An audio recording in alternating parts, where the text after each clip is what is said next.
ॐ विश्वानिदेव सवितर्दुरितानि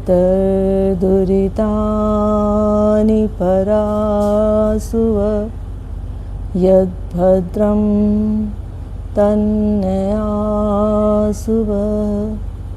ॐ शान्तिः शान्तिः शान्तिः। सभी को सादर नमस्ते। आज हम अथर्ववेद के एक मंत्र पर विचार करेंगे। मंत्र है मधुमन में निक्रमणम मधुमन में परायणम वाचा वदामि मधुवद भूयासम मधुसदृशः। बहुत ही सुंदर मंत्र है। क्या कह रहा है मंत्र? भगवान से प्रार्थना कर रहा है कि हे प्रभु, मधुमन में निक्रमणम। निक्रमण क्या है? कहीं किसी के पास जाना। यदि मैं किसी के पास जाऊं, किसी से मिलूं, कोई संबंध बनाऊं, चाहे मित्रता का संबंध बनाऊं, मेरा संबंध कैसा होना चाहिए? मधुरता से परिपूर्ण होना चाहिए। सबको आनंद आना चाहिए। मैं जिसके साथ भी बैठूं, जिसके साथ रहूं, जिसके साथ समय बिताऊं, उसको भी आनंद प्राप्त हो, प्रसन्न हो जाए, उसे खुशी मिले, ऐसा मेरा व्यवहार होना चाहिए। बहुत बार ऐसा होता है ना, आप किसी सभा में गए, कहीं गए, लोग देखते ही भवें से कोड़ने लगते हैं, ये कौन आ गया। और कुछ लोग ऐसे होते हैं जिनको देखते ही तालियां बजनी शुरू हो जाती हैं, लोगों को आनंद आ जाता है। तो वो क्या है? उनका अच्छा व्यवहार है।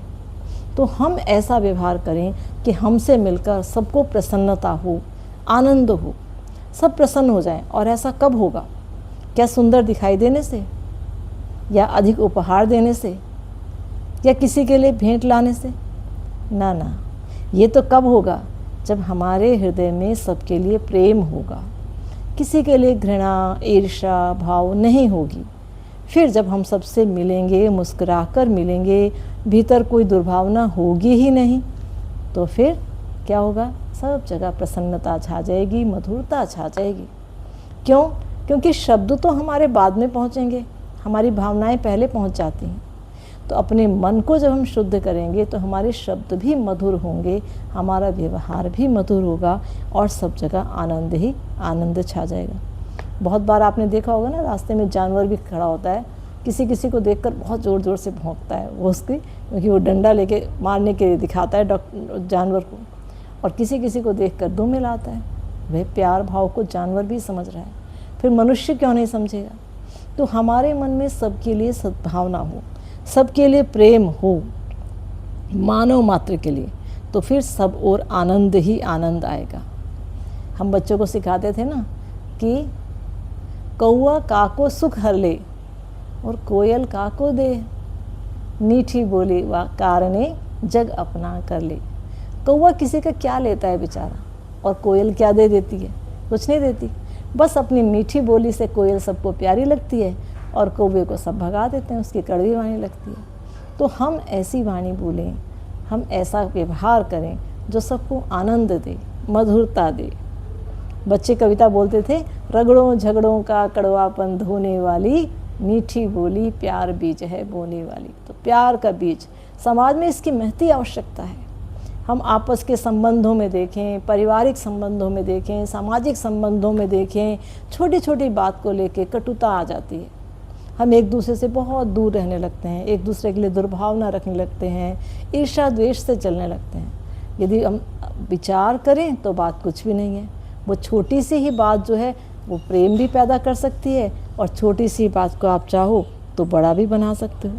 तो हमें संकीर्ण स्वार्थों को समाप्त कर देना है और अपने हृदय को शुद्ध बना देना है। बाहरी दिखावे का प्रभाव कुछ क्षणिक होता है, कुछ समय के लिए होता है, किंतु जो आपके भीतर की भावनाएं हैं उसका प्रभाव हमेशा स्थायी होता है। यहाँ तक कि कभी कभी हम किसी की कड़वी बात को भी ये सोचकर सहन कर जाते हैं कि इसके मन में तो सद्भावना है। वैसे हमें कड़वा नहीं बोलना है, सबके साथ मीठा ही बोलना है। इसीलिए कहा जाता है, यजुर्वेद में एक मंत्र आता है 40वें अध्याय में, 7वां मंत्र है, यस्मिन् सर्वाणि भूतान्यात् मेवा भव विजानतः तत्र को मोह कह शोकः एकत्वम अनुपश्यता। जिसके मन में सबके लिए प्रेम है, जो सबको एकात्म एक जैसा समझता है। जैसा मुझ में आत्मा है ऐसा ही औरों में है, जैसा मुझ में परमात्मा है ऐसा ही औरों में है। जब हम इस भाव से सबके साथ व्यवहार करते हैं, फिर कौन शत्रु हमारा? जैसा व्यवहार अपने साथ चाहते हैं वैसा ही हम दूसरों से करते हैं। और जब हम वैसा व्यवहार बुरा अपने साथ भी नहीं चाहते तो हम बुरा औरों के साथ भी नहीं करें। जब इस बात को हम समझ लेते हैं तो कोई शोक नहीं है, कोई झगड़ा नहीं है, कोई परेशानी नहीं है, कोई तनाव नहीं है, सब और आनंद ही आनंद है। इतिहास में कथा आती है कि जब सिकंदर ने पौरुष को जीत लिया, एक बार पहली बार जीत लिया था, दूसरी बार में हारा था, तो पौरुष को बांध कर सिकंदर के सामने लाया गया और सिकंदर बहुत घमंड में भरकर सिंहासन पर बैठकर अहंकार से बोला, बोलो तुम्हारे साथ कैसा व्यवहार किया जाए। और भारत का वेद पढ़ा हुआ राजा क्या उत्तर देता है? जैसा एक राजा दूसरे राजा के साथ करता है। लज्जित हो गया सिकंदर, तुरंत सिंहासन से उठा और उसे गले लगा लिया।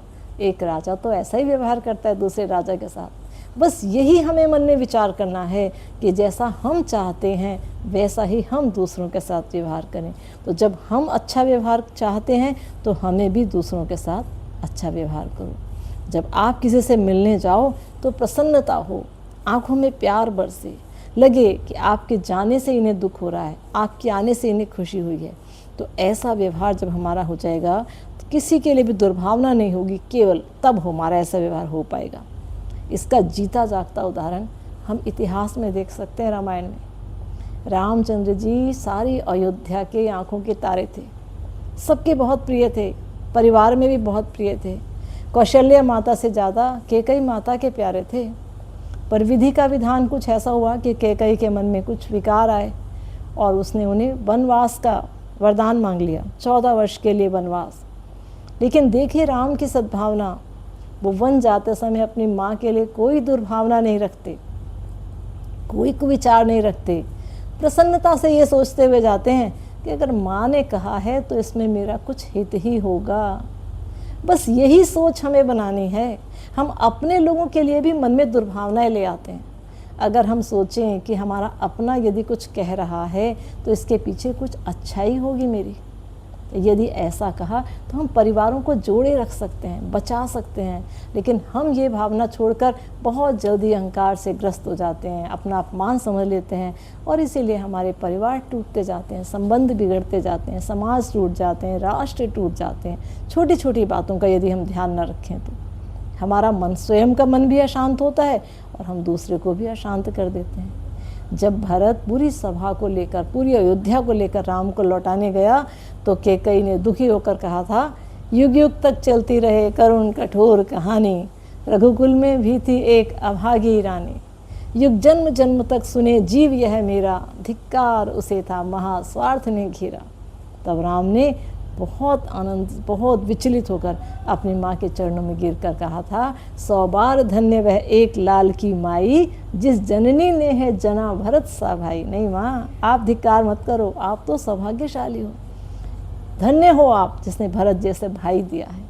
तो ये भावना यदि हमारे में आपस में रहे, मित्रों में, परिवार के लोगों में, समाज के लोगों में, तो हम बहुत प्रसन्नता का संचार कर सकते हैं। सब प्रसन्नतापूर्वक रह सकते हैं, खुशी से रह सकते हैं। और वेद में तो बहुत सुंदर कहा कि मिलना ही नहीं, आपका किसी से बिछड़ना भी प्रेममय हो। जब किसी को छोड़ कर जाएं तब भी दुर्भावना से न जाएं, जैसे राम जा रहे थे ऐसे ही सद्भावना लेकर जाएं, प्रेम लेकर जाएं, तो आपको हमेशा प्रसन्नता रहेगी और दूसरे को भी प्रसन्नता रहेगी।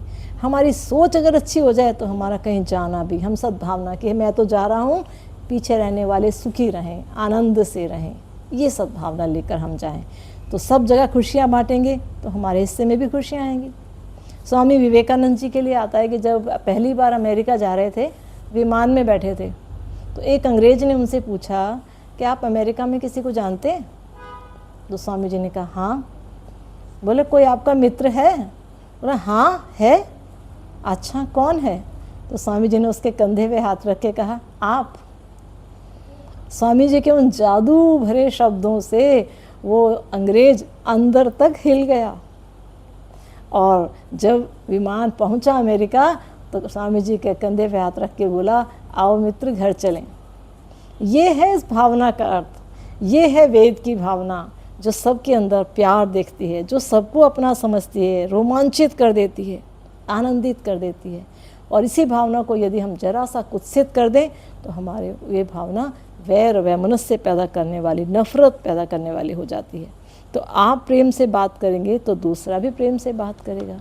तो इसलिए वेद हमें संदेश देता है कि हम सद्भावना रखें, प्रेम रखें, किसी के लिए वैर न रखें, किसी के सबके साथ मधुरता का व्यवहार, माधुर्यपूर्ण व्यवहार, मीठा व्यवहार, सबके लिए आनंद है।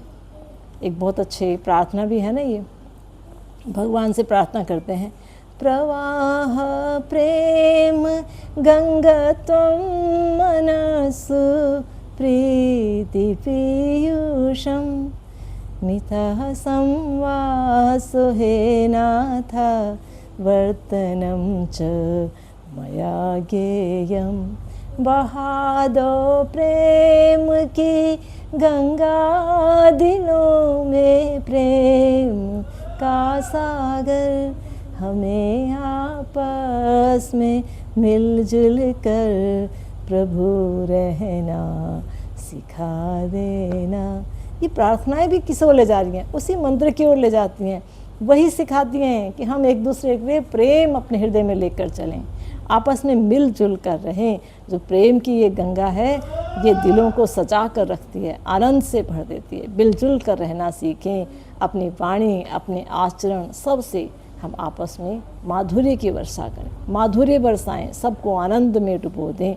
बस ईश्वर से यही प्रार्थना वेद में कही और यही हमें सिखाया कि हम इसे जीवन में अपनाएं।